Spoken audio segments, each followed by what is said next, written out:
Olá, tudo bem? Sou o professor Celso Panhan e você está aqui no canal Seja Livre. Hoje nós vamos falar sobre o naturalismo no Brasil. Vamos lá. Muito bem. Então, o naturalismo no Brasil foi iniciado com o livro O Mulato, do Aloysio Azevedo. Foi publicado em 1881, ano da publicação, inclusive, do Memórias Póstumas de Brás Cubas, do Machado de Assis, com que teve início também o realismo. No Brasil, concomitantemente, né, houve o realismo e o naturalismo. Muito bem. Essa publicação confirmou as mudanças que vinham sendo propaladas, né? Propaladas ficou bom, não é? Na literatura desde o aparecimento de Castro Alves. Castro Alves nos anos 60, 1860 em diante, nos anos 70, quer dizer, 1870 em diante, já começou a haver uma certa mudança na maneira de escrever, na maneira de produzir livros no Brasil, romances, mas ainda era o romantismo. De qualquer modo, essa poesia do Castro Alves já indicava uma tematização das questões sociais, como, por exemplo, né, a luta pelo fim da escravidão, embora ainda presa aos preceitos românticos. E também já teve o romance do Franklin Távora, como O Cabeleira, anunciando reflexões que iam além da questão romântica. É o que se diz, né, a terceira geração romântica, né, que já começa a ver uma certa crítica a algum desses preceitos, mas ainda assim se mantém no romantismo. A partir do Mulato, então, nós temos o início do naturalismo no Brasil. E o que significa isso? Significa que esses autores dessas escolas literárias, particularmente o naturalismo, eu disse dessas porque o realismo também se inclui, procuraram se apoiar em diversas correntes científicas. Por exemplo, o positivismo do Auguste Comte. Aliás, né, a nossa bandeira, né, a bandeira brasileira, a frase ordem e progresso é uma frase positivista, o determinismo do Hippolyte Taine e o evolucionismo do Charles Darwin. Então eram ciências, eram correntes científicas que procuravam explicar a relação entre o ser humano e o meio ambiente, a evolução humana, a evolução das espécies, e procuraram explicar, mas a literatura vai lá e toma como referência para produzir os livros, ou seja, os escritores tomam como referência essas correntes científicas para poder desenvolver seus romances. Por isso que no naturalismo há uma frase que ficou muito conhecida, uma expressão que é o romance de tese. Quer dizer, a ideia é escrever um romance, um livro, para provar uma determinada tese. Qual que era a tese predominante? A de que o ser humano é influenciado pelo meio social, pelo momento e pela raça, a sua hereditariedade. Então, veja, tais teorias tinham em comum a afirmação do materialismo sobre, né, as questões religiosas, metafísicas, e das explicações científicas em detrimento, então, do pensamento metafísico, que é o pensamento que procura explicar a realidade a partir das questões assim da alma, digamos, da espiritualidade. Em síntese, o ser humano passa a ser analisado e explicado a partir de algumas categorias essenciais, como o momento histórico, como eu disse, o meio social, a raça ou hereditariedade. Então, é claro, aí é preciso fazer uma ressalva. É evidente que a gente sabe que o meio social pode nos influenciar, mas também podemos fugir a esse meio, ou seja, nós podemos suplantar o meio e desenvolver ali uma vida diferente daquele meio em que a gente foi criado. A mesma coisa acontece, obviamente, com a questão racial. Aliás, hoje é evidente, a gente tem uma perspectiva, e deve ter uma perspectiva diferente, que contraria essa visão racial, que no final das contas é um tipo de racismo. Então, se isso foi utilizado no século XIX, obviamente no século XXI, nós devemos deixar de lado. Mas é importante entender esse momento, porque isso também explica e ajuda a entender as raízes do racismo. Muito bem. No plano estético, o escritor abandona então a subjetividade desmedida dos românticos em favor da objetividade científica, da impessoalidade. Quer dizer, o escritor está interessado apenas em narrar a história e não exatamente em fazer comentários subjetivos, opinativos, coisas do tipo. Igualmente, não se preocupa com o passado da nação. Se a gente lembrar, o romantismo teve um momento em que procura recuperar o passado do Brasil, seja com o indianismo, seja com as narrativas históricas, como as Minas de Prata do José de Alencar, ou Guarani do próprio Alencar. Para se ater à vida presente, quer dizer, do século XIX, daquele momento, ao que lhe é contemporâneo, com vistas à análise e à crítica da realidade observada. Muito bem. Qual que era a ideia? Qual que era o objetivo? Era permitir ao romance que se narrasse a si mesmo. Ou seja, é como se o narrador não existisse, né? Fosse uma entidade à parte, né? Claro que ele existe, por assim dizer. Isto é, o narrador seria apenas o condutor da narrativa, mas não deveria intervir ou fazer julgamento de valor. Dizer, ó, esse personagem fez certo, esse fez errado. Na narrativa romântica isso é muito comum. Nem sempre conseguiram essa isenção total. Lógico, né? Não tem como você escrever algo e ser 100% objetivo. Há uma dose de subjetividade, mesmo porque todo texto será ou apresentará, né? Aqui veja assim que aqui na verdade, né? Tem dois verbos, né? Então errei. Mas enfim, todo texto apresentará as escolhas do autor, a visão de mundo do seu autor.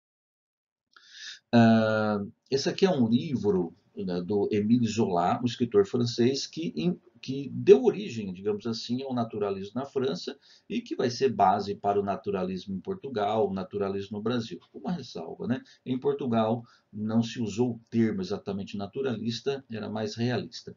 Então veja só o que o Zola diz no prefácio para Thérèse Raquin. Eu quis estudar alguns temperamentos, eis aí todo o livro. Escolhi personagens soberanamente dominados por seus nervos e sangue, desprovidos de livre-arbítrio, levados a cada ato de suas vidas pela fatalidade da carne. Olha o determinismo. Thérèse e Laurent são humanos brutos, nada mais. Começamos, espero, a compreender que meu objetivo foi científico. Então, o cientificismo como base da literatura. Bom, nós vamos tratar aqui sobre 3 autores brasileiros em especial. Um deles é o Inglês de Souza. Claro, vamos falar um pouco apenas como uma introdução para que você possa depois se aprofundar, ok? Então veja só, o Inglês de Souza é um escritor naturalista, escreveu principalmente O Missionário, que é um livro de 1891. Detalhe, eu vou falar de 3 escritores, mas não vou tratar particularmente sobre o Aloysio Azevedo, porque isso já tratei em outra videoaula. Então, no Missionário, ele revela uma forte influência exatamente do Emílio Zola e retrata o cotidiano em uma pequena cidade do Pará. Como o título indica, é a história de um padre, está até ali na capa, né? Um padre que vai trabalhar, vai fazer o seu trabalho de padre, né? Numa missão lá no Pará. Muito bem. Só que qual que é o problema? O problema é que antes de ser padre, ele é um ser humano, ele é um homem que tem as suas necessidades, tem os seus desejos, tem, enfim, né, tem a sua sexualidade. É próprio do naturalismo a exploração da sexualidade. Então, qual que é o resumo do livro? Olha, trata do conflito enfrentado pelo padre Antônio de Moraes entre o instinto animal, olha aí, né? Então, aquilo que nos define como ser humano, o instinto, e daí a relação entre o ser humano e o evolucionismo proposto pelo Charles Darwin, que procurou falar mais do mundo animal, mas é claro, isso foi transposto para a realidade humana também. Então, mas os instintos animais, né, especialmente a sexualidade e a vocação para o sacerdócio. Então, esse é o grande conflito do livro, essa é a grande questão do livro. Há como um homem dedicado a Deus, dedicado à religião, refrear totalmente os seus instintos? Então, essa é a pergunta. Isso, aliás, é uma temática recorrente no naturalismo.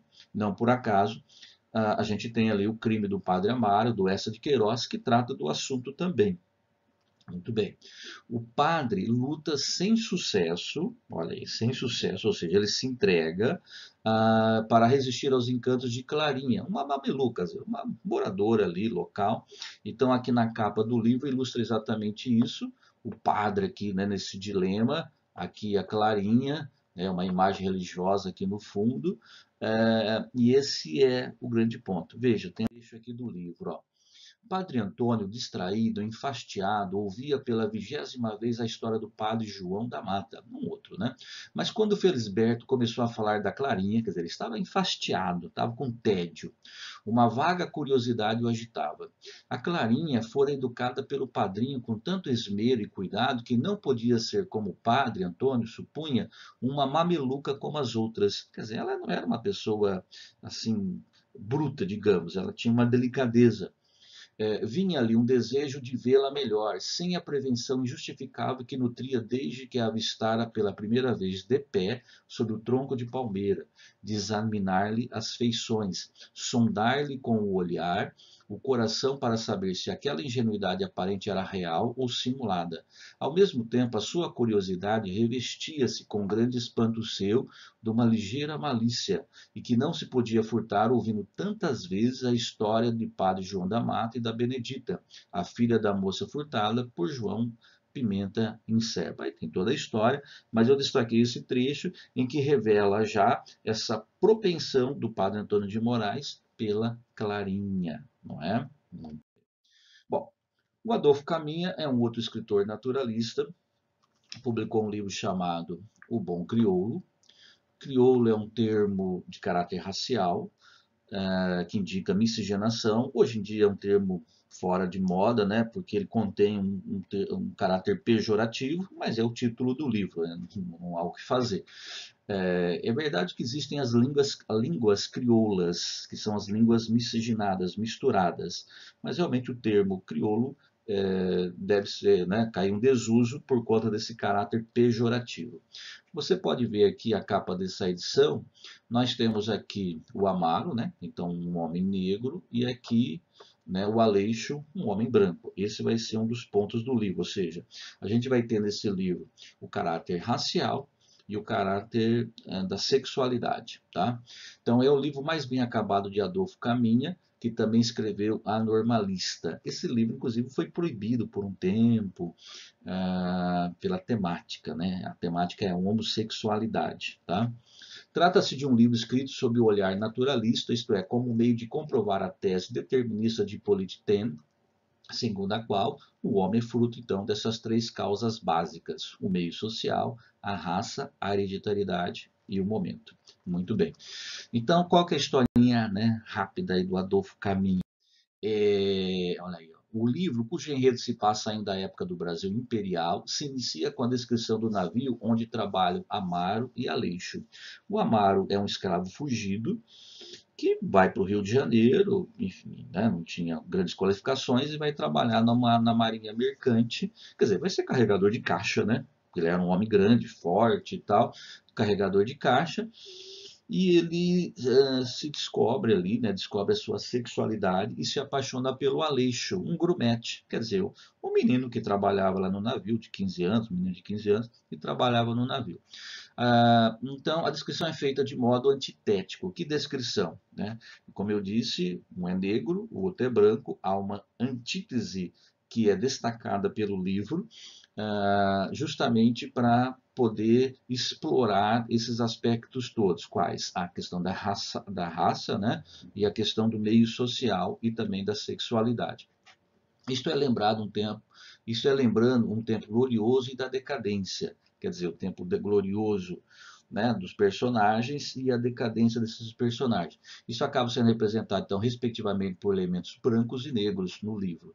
Esse contraste serve para anunciar um enredo central, envolvendo as duas personagens centrais, Amaro, o bom crioulo do título, e Aleixo, um jovem rapaz louro. Então, a ideia do livro é justamente mostrar né, explorar essa questão da sexualidade. A história é bem simples, né? Ele acaba tendo um caso ali no próprio navio, o navio atraca, vai para né, pro Rio de Janeiro ali.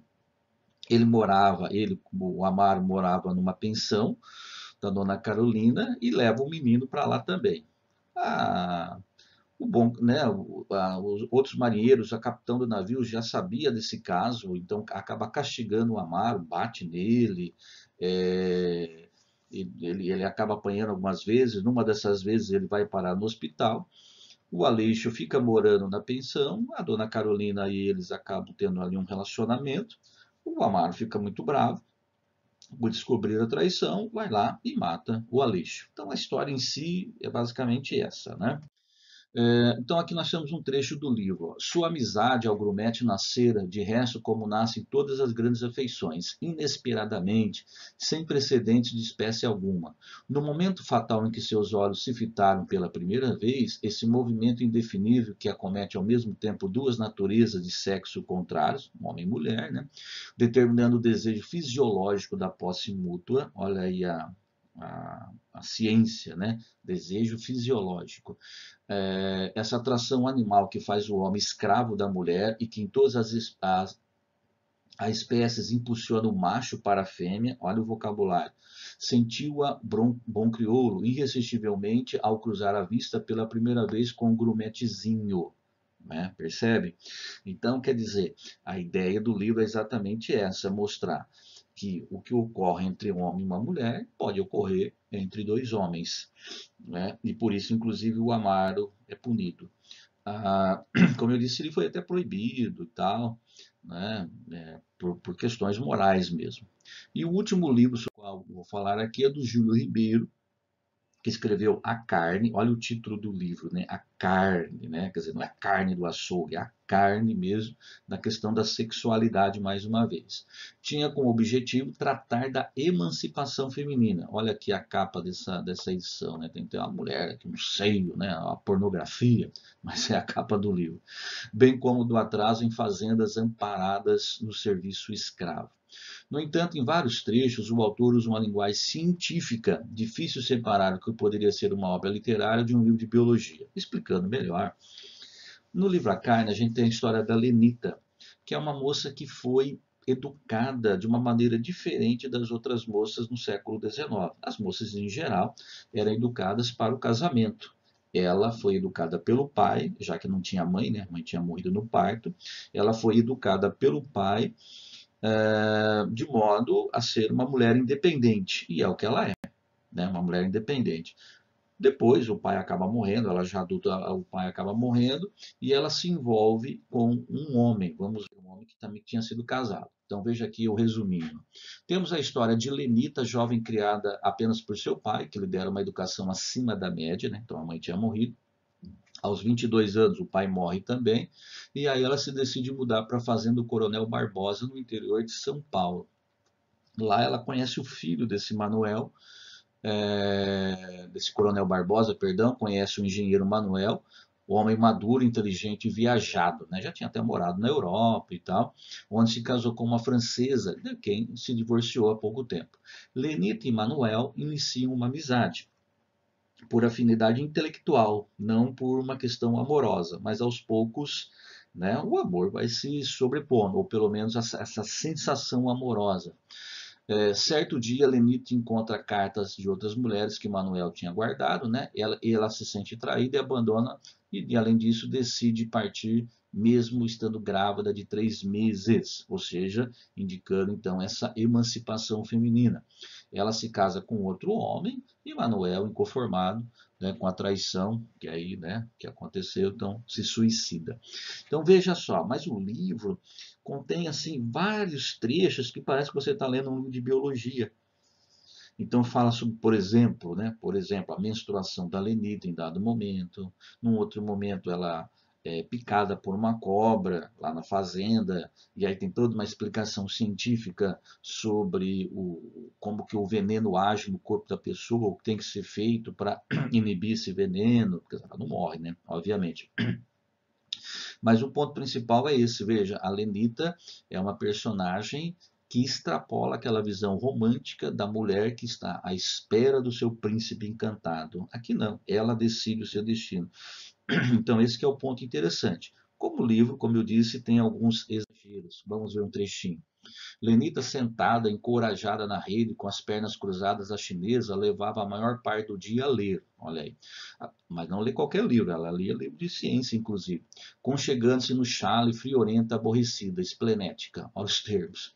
Rememorava por vezes as mudanças, as alternativas fisiopsíquicas, porque tinha passado na fazenda. Fisiopsíquicas, onde não encontrar uma pessoa de sua idade, seu sexo ou de sua ilustração, ou seja, do seu conhecimento, a quem comunicar o que sentia, que a pudesse compreender, que a pudesse aconselhar, que a pudesse fortalecer nessa terrível batalha dos nervos, Que batalha dos nervos? Vai estar explicado no segundo parágrafo. Analisava a crise histérica, o erotismo, o acesso de crueldade que tivera. Estudava o seu abatimento atual, irritadiço, dissolvente, cortado de desejos inexplicáveis, já que ela nunca tinha sentido isso. Surpreendia-se amildada às vezes a pensar sem o querer no filho do coronel, o Manuel. Nesse homem já maduro, que fora casado, não é? A quem nunca vira, sentia que lhe pulsava apressado o coração quando falavam nele na sua presença, e concluía que aquilo era um estado patológico que minava um mal sem cura. Isso tudo para dizer que ela estava apaixonada, não é isso? Então, veja, são 3 livros que eu quis destacar aqui para mostrar como que o naturalismo vai explorar a questão da sexualidade, como vai trazer a ciência para, né, dentro da narrativa, e como também explora as questões raciais, né? O Amaro, por exemplo, né, ele era escravo fugido, negro, era, né, homossexual. Então isso tudo, é claro, é o que é o ponto central da narrativa, o que o leva, inclusive, a apanhar e o leva ali né, ao hospital. Então há o preconceito em torno disso. E a própria Helenita também, que era uma estranha ali naquela sociedade de mulheres, digamos assim, mais propensas ao casamento. E o caso do padre Antônio, lá no livro O Missionário, que também, né, fica naquele conflito entre o seu desejo, quer dizer, a sua natureza, por isso naturalismo, e as obrigações de um padre, né, de não se relacionarem, no caso, com mulheres. Ok? Então é isto. Terminamos aqui essa videoaula. Se você gostou, deixa o seu like. Grande abraço aí e até a próxima.